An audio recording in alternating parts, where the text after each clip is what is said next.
What's up YouTube, Adam here, and in this video I'm going to be bringing you my full review and also operating instructions for this. And this is the iFootage Shark Slider plus the iFootage S1A1 motion controller. Now like I said, this really is made up of two actual separate elements. Although you can buy them together in a bundle, you can also buy them individually. The first element, and this is something that I've owned for a long time now, well over a year, and I'm absolutely in love with, this is the Shark Slider. Now this is made out of two carbon fibre poles and then a whole bunch of really lightweight but extremely strong anodized aluminium. Now the actual quality of this slider is of the highest grade. It's by far and away the best slider that I've ever used, the best one I've ever owned, and that's saying a lot because I really have been through quite a few sliders.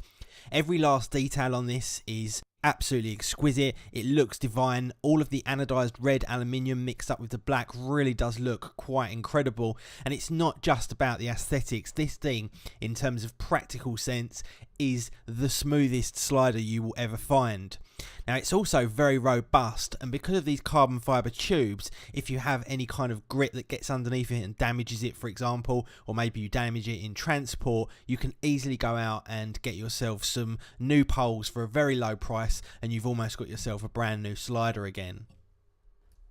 Now, in order to get the actual motion controller installed, we need to remove the counterweight that we've got at one end. Now, this counterweight ordinarily, when you're using it in manual mode, gives you extremely smooth slides, very consistent because of that weighted feel. Now, in order to get the motion controller fitted, what we need to do is remove that from one end. Now there are markings on everything, and this is very easy to do, and all you need to do is pick up the actual motor element of the kit and put it in place over where we had the weighted wheel before. And then on top of that there's a cog. That cog needs to slide on exactly where the weighted wheel came off. Like I say, it is all marked, so it's very easy to do. And once you've got that, it's just a very simple question of lining up the band, which is going to connect everything together from the motor to the slider, and then using the beautiful anodized screws to attach it to the slider itself, and everything is there pre-drilled, pre-threaded, ready to go. Very easy installation, and in total takes literally about 1 to 2 minutes to do. Once you've got that, all you need to do is get some tension in the band that attaches from the motor to the slider, and then replace the screw on top of the cog just to keep that in place. And once you've got that in, it is ready to go. All you need then do is attach the battery. And once you've got that in place, it literally looks phenomenal. The battery on the side lasts an extremely long amount of time. I've used this for a good 5 or 6 hours so far without the need to recharge it. And then once you've got that in place, it is phenomenally smooth. You can see here the way that the actual motor is driving the cog, which is then driving the band, which pushes the camera or the slider element up and down the two poles. Now not only is it smooth, but it's incredibly quiet as well. If you've got this going literally a few feet away from you, then it's a struggle to hear it, so it's extremely quiet operation. Now to top it off, iFootage have given you a hard plastic case which all of this actually fits into, so you're going to have no problem protecting it whatsoever. And then we've got the wireless motion controller itself, which really is a great bit of kit, and I'm going to come on and show you exactly how all of that works later on in the video. Now inside the plastic case, in addition to the motor and the cog and the band and everything that we've seen already in the battery, we also get some extra elements as well. Now first up, we get a whole bunch of different cables, and these are for activating the wireless shutter controller that we can put on top of the camera, which will enable us to do, for example, time-lapse type footage. And there is a cable here for almost every single kind of camera that you can ever imagine, so you're going to have no problems with that whatsoever. We also get the charger.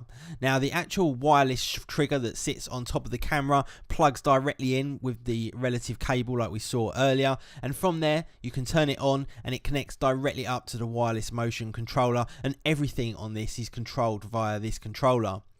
Now onto the actual handpiece itself, the motion controller. It's charged and is connected to via mini USB, also with a power light and also the switch on the top. And then on the bottom we have a tripod jack as well, so just in case you want to mount this on top of a stand.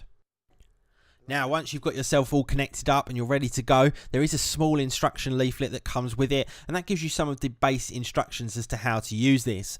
Now, you're probably saying to yourself, well, it goes left and it goes right. How much more complicated can it be than that? Well, this does a lot more than go left and right.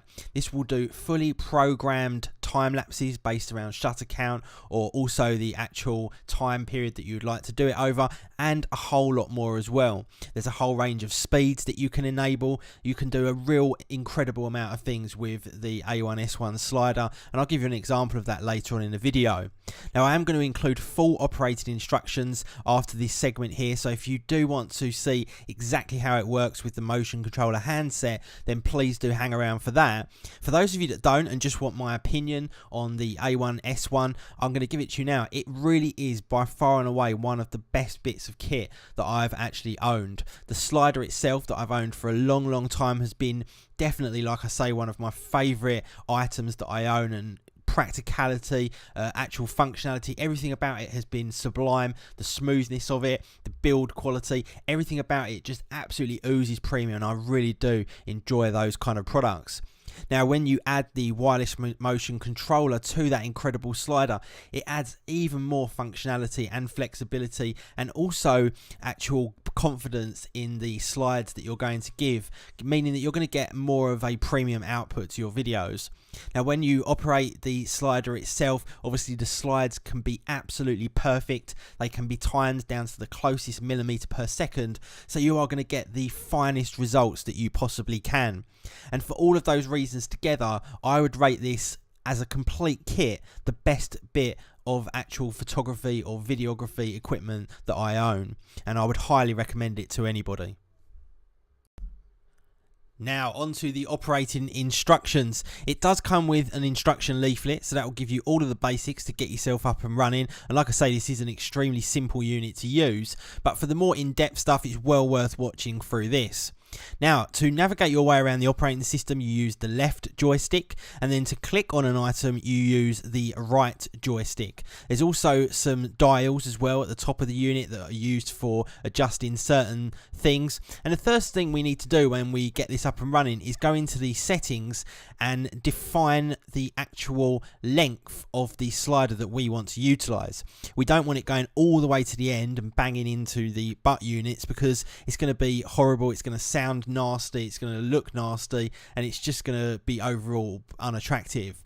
So what you do here is you just define the length of the slider that you want to utilize, and that means no matter what you do, you can never ever smash into the end of the slider, and it's going to keep everything neat and tidy and smooth, exactly how it should be. Now, when you go into manual mode, you can use the joystick on the left to define your speed, so it's touch sensitive. The less you move it, the slower it will go. The more you move it, the faster it will go, or you can hold it at a fixed rate and then it will go at that rate, and it's very easy to do so.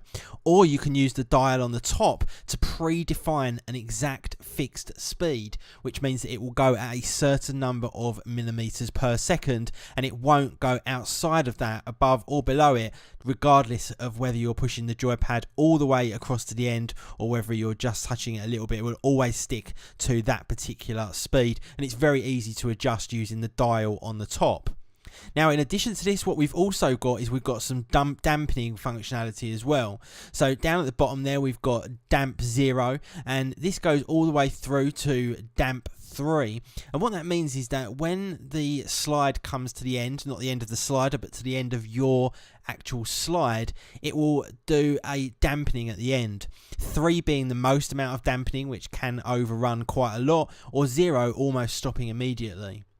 Now, next up, we need to go into the actual record motion part of the controller to record the motion that we're going to use later on in an automatic program. And those programs go all the way through from 1 till 9. Now, once you're in here, you can define the actual recording of the slide itself, how long it takes, whether you're going to go around in circles, up and down, or whether you're just going to go from A to B once. And then once you've got that utilized, you can go into automatic mode and you can play that back, or you can modify it. Now there's also some ramp in and some ramp out settings that you can put in here as well, so you can just add that little bit extra finesse to your overall slide by having some ramp ins and ramp outs, just to make it that little bit slower on the way in or the way out, just to tidy things up. Now when you want to play it back, you just define whether or not you want it to be a loop or whether you want it to just be a single way, one way or the other, and you can just hit play and it will preview that entire move for you. Now once you've got all of that set up, you can then come back and utilize those in a few different ways. The first way you can utilize it is for video, if you want to have slides, for example, that are just going up and down as you move a product around in front of it, for example, or you can use the time-lapse functionality inside the device to do a full time lapse. And there's two different ways you can do it. You can either do it via the number of shots, which we're doing here. So we've set 86 shots, we've set the exposure to 0, and we've also set the intervals to 2 seconds. Now what this means is that every 2 seconds it's going to take a shot. We've got an ease in of a certain number of photos as well, and an ease out, 3 in this case. And if we want to, we can preview exactly how that's going to work. So that's going to roll back to the beginning, it's going to take a shot, wait, move along, wait 2 seconds, take a shot, wait 2 seconds, move along, take a shot, etc, etc. And you can see the shutter there going off in the lens of the camera. So once we've got all of that set up, we're then good to go to start off our time lapse. Now on the top of the camera is the wireless trigger itself, so this is going to trigger the shutter inside the camera, and this is going to do it exactly as we've got it set up in the program. Now we can define in the program whether we want it to take a picture every 2 seconds and then move, for example, or to have a constant movement right the way through that scale and take photos a certain number of seconds along the way. It's completely up to you how you go about configuring it, but overall you can configure absolutely anything in here. There's nothing that I've wanted to do that this unit has not been able to do for me, and I really have been impressed. Now I'm going to do a video in the future showing a lot of the results that you can get with this. All of my videos now that are recent will have been using this for left and right slides, but there's also some great time-lapse stuff that you can do in here as well, and some of the very simplest of photos can be made into really quite neat little movies, and I'll show you one at the end of the video. Anyway guys, thank you very much for watching. Please do go ahead and hit that like button, and I will see you all in the next one. See ya.